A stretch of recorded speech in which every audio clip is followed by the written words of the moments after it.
আমি যখন কল করছি আমাকে 9টা অ্যারাউন্ড 9। হ্যাঁ ঠিক আছে, আপনার পুরো নামটা বলেন। আপনার পুরো নামটা? আমার নাম কিশোর কুমার। না না না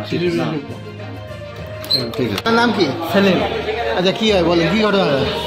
ঘটনা হয়েছে এনার প্রথম থেকে এনাদের দেখানো রিনা ম্যাডাম মানে দেখানো হয়, দেখানোর পরে গতকালকার আগের দিনও 4 দিন ভর্তি ছিল। থাকার পরে আপনার হচ্ছে বলেন। বলতো আমার ভাইয়ের এরই সন্তান। আপনার সন্তান? আমি এখানে নিয়মিত দেখাই, ঠিক আছে। আপনার নাম কি? আমার নাম আব্দুল গফফার। আচ্ছা কি ঘটনা হয়েছে প্রথম থেকে বলেন। ঘটনা হচ্ছে আমরা এখান থেকে গত সোমবার রিলিজ নিয়ে একবার এখান থেকে গেছি। তারা বলেছে সব ঠিকঠাক আছে, চলে যাবে। পরে হচ্ছে কি জানি ভর্তি হয়েছিলেন আপনার ওতে? ওইটা হচ্ছে হালকা হচ্ছিল, প্রস্তাব আটকাই গেছিল এরকম একটা বাচ্চা। হ্যাঁ। আচ্ছা তারপরে নিয়ে আসা বলতে সব ঠিক আছে। বয়স কত ছিল বাচ্চা?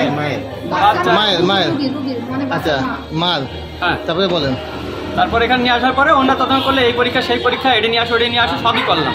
করে নিয়ে আসার পরে ওনারা এবার সোমবারে হচ্ছে আপনার রিলিজ দিয়ে দিয়েছে। এবার গত রাত্রে হচ্ছে আপনার ওই আনুমানিক 2টা 2:30টার দিকে হয়তো একটু না পেন উঠিনি, তখন সকালবেলার দিকে পেনটা একটু দেখা যায়। তারপরে আমরা নিয়ে চলে আসছি এখানে। নিয়ে আসার পরে এখানে ভর্তি করালাম। ভর্তি করার পরে এখানে দেখলাম যে কোনো ডাক্তার না নার্স এখানে ভিতরে নিয়ে গেল, নিয়ে যে বলতেছে ওই কয়টার দিকে ভর্তি করালেন? 7:50-এর দিকে। সন্ধ্যা? না সকাল। আচ্ছা বলতেছে এটা নর্মাল ডেলিভারি হবে, আপনার যা কিনে আনতে বলি নিয়ে আসেন। এবার আমার তো আর কোনো কিছুই করিনি, যা বলেছে ওখানে নিয়ে গেছে, কিনে নিয়ে আসে। নিয়ে আসার পরে এবার ওনারা নিয়ে যায়, এবার ওই ভিতরে নিয়ে যায়, বলতেছে নর্মাল ডেলিভারি হবে, আর এই পাশে পেটের উপর উঠে তাবাতাবি করতেছে এই করে। আর রুগীরা বলতেছে মানে ঝাড়ি ঝুড়ি দিয়ে মানে সাথে ই করবে, তার তো কষ্ট হচ্ছে। এবার আমার শাশুড়ি বলতেছে যে মূর্খ মহিলা, বেশি বোঝেন, এখান থেকে বাইরে যান, ঠিক আছে। আরও হচ্ছে যত ফালতু আচরণ আছে আমি সেইগুলো আর কি, আমরা তো এখানে ফ্রি দেখাতে আসি, ভালো ট্রিটমেন্টের জন্য আসছি এই জায়গায়। এটা কারা বলছে? এটা নার্সরা। ডাক্তার তো এখানে দেখিইনি, 8 দিন হাসপাতালে নার্সরা, ডাক্তার তো দেখি, ডাক্তার জানেও না, অথচ আমরা দেখাচ্ছি প্রথম থেকে।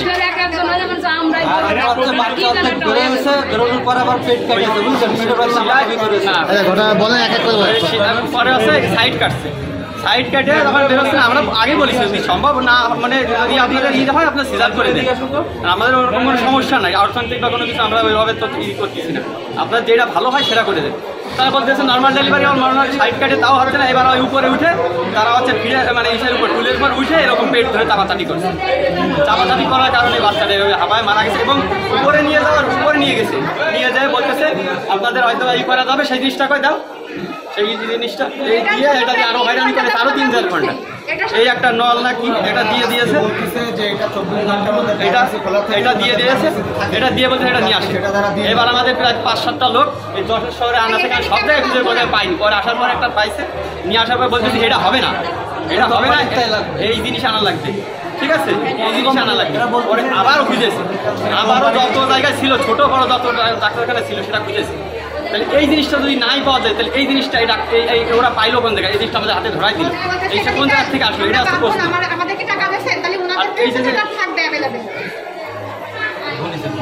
ঠিক আছে, এই যে জিনিস। আচ্ছা আপনার কি হয়? আমার ভাইয়ের মেয়ে মানে যে হয়েছে, তো ওই আমার ভাইয়ের বউকে ওরা তো মানে যিনি শিলা পোদ্দার ম্যাডামকে দেখায়, ওনাকে তো মানে উনি যায়নি, ওরে নর্মাল ডেলিভারি করাইছে। ওনারা লাস্টে হচ্ছে দোষ স্বীকারও করেছে, সেগুলো সব ভিডিও করা আছে। ওই আমার ভাইয়ের ওরে মানে জোরে জোরে ঠেসেছে, একজন হাঁপাই গেছে, পরে আরেকজনও ঠেসেছে। এবার ওরে ঝাড়ি ঝুড়ি দেখছে, মানে ভয় দেখছে যে আপনি পারবেন, আপনি সহ্য করতে হবে এরকম কত। আর আমার যে মানে আমার ভাইয়ের বউ যে মা, তারে হাসতে ওখানে দুধ করে ধরাই গেছে, বলতেছে কি অশিক্ষিত মহিলা ভোজনের সাথে না এইসব কথা বলেছে। তারপরে এনাদের ব্যবহার অনেক খারাপ, এনারা মানে যে পেশেন্টরা আসে তাদের সাথে খুবই দুর্ব্যবহার করে। আর ওদের ভেন্টিলেশন নাকি একটা এনআইসিইউ রুমে নিয়ে গেলে আমরা বলছি কি এটা আপনাদের যেহেতু এটা লাগে, অনেক বাচ্চারই তো সমস্যা হতে পারে, তাহলে এটা তো অ্যাভেলেবেল থাকা উচিত। বলে কি না এটা আমরা দিতে বাধ্য না, সেই আঙুল না চাই কি দুর্ব্যবহার করতেছে, যেহেতু আমাদের বাচ্চাটা মারা গেছে। তারপরে আমাদের সাথে দুর্ব্যবহার তো করেছে, বলে কি আপনারা কি টাকা দিয়েছেন, তাহলে ওনারা তো ট্রিটমেন্টটা করবে, তারপরে যে বিলটা হয়েছে আমরা তো তারপরে সেটা পেমেন্ট করবো, তাই না? তার আগে তো পারবো না। তাহলে যে বাচ্চাটাতে তারা মেরে ফেললো, তারা তো ইচ্ছা করে তো বাচ্চাটা এটা ভুল মানে কোনো ট্রিটমেন্টই তো হয়নি, গাফিলতির কারণে তো বাচ্চাটা মারা গেল, তখন এই ড্রাইভারটা কে নেবে? তারপরে কি হ্যাঁ ওনারা বলেছে যে 4টায় হচ্ছে বাদ দিয়ে দিলে আপনাদেরই, কিন্তু আমাদের তো হবে না, কারণ আমাদের যা গেছে আমরা তো তার ফিরে পাবো না। পারবে? এরকম তো আরো অনেক মানুষের ক্ষতি হবে, হবে না? বলেছে কি যে হচ্ছে এই 4টায় সাসপেন্ড করে দিলে হবে। 3931 স্বীকারও করতে সেই ভিডিও আছে, ভিডিওগুলো আমাদের কি বলে বলতেছে কি যে 4টায় যারা যারা ছিল তারা যারা গাফিলতি করেছে তাদের সাসপেন্ড করে দিতে, তাহলে সাসপেন্ড করলে তো আমাদের হবে না, আমাদের যা গেছে আমরা তো আর পাবো না। এখন তোকে সাসপেন্ড করলে কি না করলেই কি, এখন আমাদের হচ্ছে মূল উদ্দেশ্য যাতে আর কারোর বাচ্চার এরকম ক্ষয়ক্ষতি না হয়, কারণ আমাদের যা গেছে আমরা বুঝতেছি। নাকি আইনানুগ কোনো ব্যবস্থা গ্রহণ করবেন? আমরা আইনের কাছে মানে এই চাই, বিচার চাই, মানে তারা যাতে একটা সুষ্ঠু বিচার তারা করে দেয়। আইনানুগ কোনো ব্যবস্থা দেব। এই প্রতিষ্ঠানে এই ধরনের কাজকর্ম হয়, যেহেতু ডাক্তার বাদে এই ধরনের যারা ওই ঝাড়ুদার আছে বা আছে তাদের দিয়ে যে এইগুলো করায়, ঠিক আছে, এর আমরা একটা সুষ্ঠু বিচার চাই, যে একটা অবহেলার কারণে আমার বাচ্চাটা আজকে মারা গেল। আপনার প্রথম বাচ্চা এটা? আমার প্রথম বাচ্চা। আমি একটু আসছি সেভের জন্য, মানে আমি যাতে একটু এটা পাই, কিন্তু তারা এখানে এটা তো দূরের কথা, উল্টো তারা আরো মানে এই অত্যাচার করে যাচ্ছে, এইভাবে চলতেছে। তাদের আচার আচরণ, মুখের ভাষা, যে দুর্ব্যবহার, যে এখান থেকে বেরোন, মূর্খ মানুষ, বোঝেন না শোঝেন না, ঠিক আছে, এখান থেকে যান, আমরা কোনো দায়িত্ব নিয়ে বসে রইনি, ঠিক আছে, এইসব ধরনের কথাবার্তা তারা মানে সবসময় এইভাবে বলে আসছে এবং আমাদের ধমকায় মুখ বন্ধ করে রাখতেছে। আগামীতে যেন এমন কিছু না হয়। আমার কাছে একটাই মেসেজ এইখানে হচ্ছে, আর যেন কোনো রুগী না নিয়ে আসে, কারণ এদের আচার আচরণ খারাপ, ব্যবস্থাপনা খারাপ, মানে টোটালি এদের সম্পূর্ণটাই খারাপ। আমার যে এই যে অপূরণীয় ক্ষতি, এই যে ক্ষতিটা করলো, এই ক্ষতি তো আসলে মানে ই করা সম্ভব না, পোষাবার না। আপনি কি করেন? আমি হচ্ছে একটা ব্যবসা করি, ছোট ব্যবসা। আপনার গ্রামের বাসা কোন জায়গায়? নীলগঞ্জ। নীলগঞ্জ, এখানে আপনার বাসা না? নীলগঞ্জ সদরে। দেখি বাবা একটু, দেখি বাবা একটু।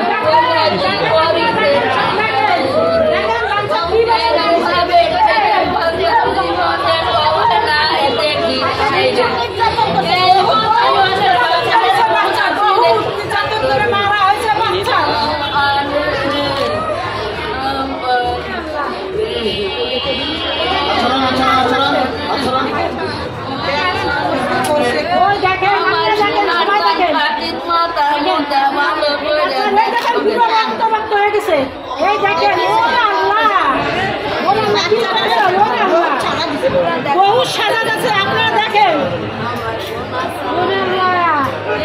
এই আপা মাথা সরান।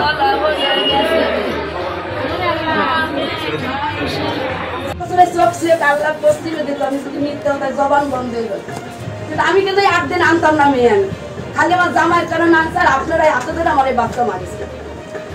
হায়াত মত আল্লাহ ঠিক আছে, ওই যে যেভাবে সার্ভিস ওইভাবে ভালো মানুষের জন্য বাড়ি রেখে মানুষ চেষ্টা করছে, আমি সিজার করার জন্য এই জায়গায় নিয়েছি, এরা কয় নরমাল ডেলিভারি হবে। ওনার উপর হাত দিতে লাগে গরম কথা হবে। আচ্ছা ওদের পজিশন ঠিক আছে, আমরা একটু বলেন তো, বলেন। সাধারণত নর্মাল ডেলিভারি মিডওয়াইফ সিস্টাররাই করে।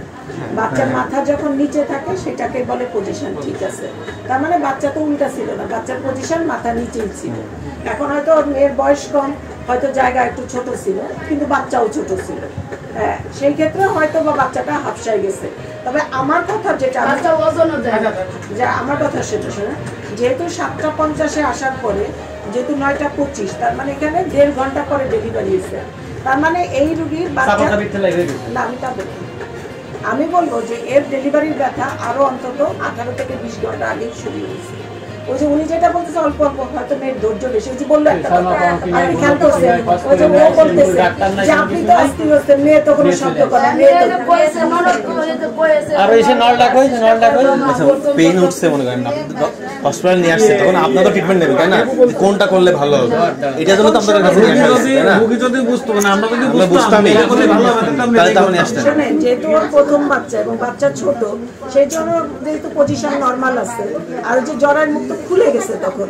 এই যে এখানে লেখা আছে একটা জিনিস দেখেন, আমি এই জন্য দেখলাম যখনই রুগী প্রথম আসছে তখন কিন্তু জরায়ের মুখ 8 সেন্টিমিটার খোলা, এটা তার আমরা 8 সেন্টিমিটার 10 সেন্টিমিটার খুললেই বাচ্চা বের হয়ে যায়।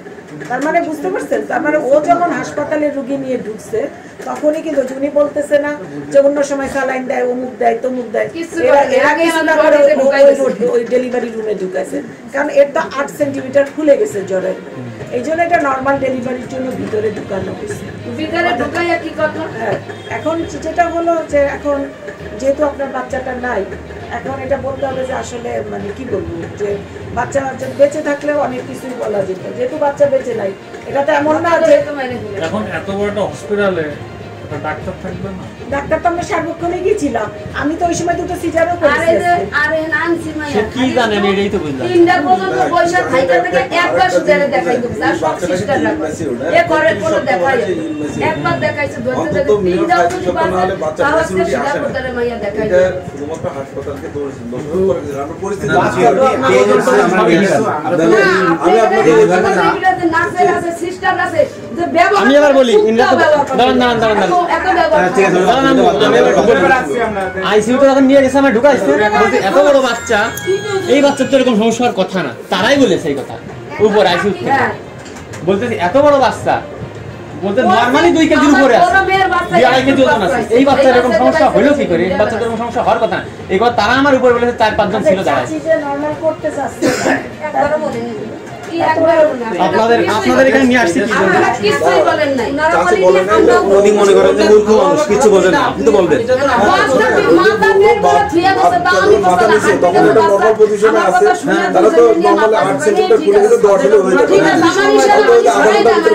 হচ্ছে না তখন আপনি বলবেন না এই নাই করতে হবে, বলবেন না তখন। নার্সের কথা কিন্তু হসপিটাল চলে যাবে। আমি যেটা বলতে চাচ্ছি, যেহেতু উনি যেটা বলতেছে সেটা যদি সত্যি হয়, কারণ উনি যেহেতু বলতেছে যে উনি আল্লাহর নামে শপথ করেন, উনি তো ছিল, অথবা আমি ওনার কথা আমি কিন্তু আমি বেরোই নাই। যদি ওনার কথা সত্যি হয়, যেহেতু ডেলিভারি হচ্ছিল না, সেখানে বলবেন আমাকে, তাহলে তোমরা সিজারের কথা তখন বলো নাই। উনি তো বুঝবে না যে কি সিচুয়েশন হয়েছে। ক্রিটিক্যাল সিচুয়েশনে যেহেতু চলে গেছে, সেহেতু তো অ্যাডভাইস তো আমাদের জন্য এটাই করা উচিত। আমরা যে কোনো কিছু দিইনি আছে, সে তো চাচি বারবার বলছে আমি এই স্যালাইনটা দিছি, 9টা বাজে 9টা স্যালাইনটা দিই ইনজেকশন। আচ্ছা ঠিক আছে, স্যালাইনটা আছে আমি আচ্ছা, আপনি কোন ডাক্তার শুনে মানে স্যালাইন টেলাইন এখানে আমার ডাক্তার আছে, দেখেন অর্ডার দেয়া আছে। ম্যাডাম একটা কথা, সিলাইনটা ধরাইছে ভাই, আছে সিলাইনটা বলে ডাক্তারের অর্ডার আছে, বলছিলেন আমার ডাক্তার বলছে, ডাক্তার এখান থেকে অর্ডার দিয়েই দিয়েছে। আর এই একটা ধরাই দিয়ে সারা যশোর টাউন ঘুরাইছে। এটা পাইছেন কোন জায়গায়? অন্য ওটুকুলো পাইছেন কোন জায়গায়? স্যালাইনটা দিছি, এই স্যালাইনটা জিনিস দিয়ে ছাড়া অন্য জিনিস নেবেন না। নিয়ে আসছি যশোরে এমন কোন এই কোম্পানি সেই জিনিসই না। এই জিনিসটা অন্য রোগীরা পাইছে কোন জায়গায়? এটা কি ঢাকার থেকে নিয়ে আইছেন, আমেরিকার থেকে আইছেন? এই জিনিসটার জন্য সকাল থেকে 3-4 ঘন্টা দৌড়াদৌড়ি করেছে, যশোর কোনো বাদ নেই।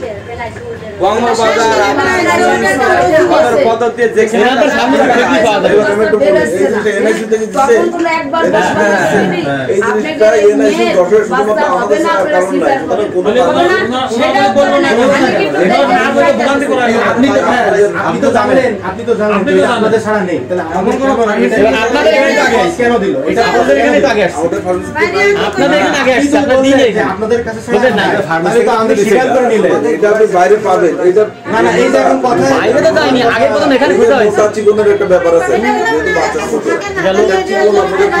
একটা স্যাম্পল দিয়েছে আপনাদের? হ্যাঁ, এটা স্যাম্পল দিয়েছে। এটা পাওয়া যায়নি কোথাও? না না, এটা নরমালি ইউনিভার্সিটি যেখানে নাই, এই জিনিসই পাওয়া গেছে, কিন্তু এই কোম্পানি লাগবে। এই কোম্পানি এটা কি ধরনের কথা? কোম্পানি লাগবে, এই জিনিসটা হইলে তো মানে আপনারা একটা কল টাকা কোম্পানি প্রমোশন, এখানে কি কোম্পানি অ্যাডভার্টাইজমেন্ট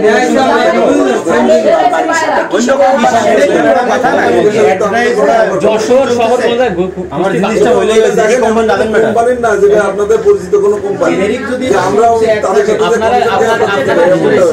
এটা যে একটু ভালো নাই মার্কেটে, যে একটা মানুষ 3-4 ঘন্টা ঘুরবে না, এটা আপনারা যদি জানেন, এটা আমাদের কাছে জানেন নাই, তাহলে আপনারা কেন আমাদের জানাবেন? বাইরে বলাইছে তাইতে ওইটা পাওয়া যাচ্ছে না, এই কারণে ওইগুলো করেছে ভালো লাগছে। স্বামী ছিল আমার কাছে। অন্য যে কথা বলে অন্য লোকে আবার অন্য কথা বলে বাচ্চার যে ওয়েট বাচ্চার যে মানে পরিপক্ক যে বাচ্চা এই বাচ্চার এই অবস্থা হলো কি করে নরমালি 2.5 কেজি ওজন আছে বাচ্চা কোনো মতে মনে হয় একটু বাচ্চা কোথায়? বাচ্চা আইসিতে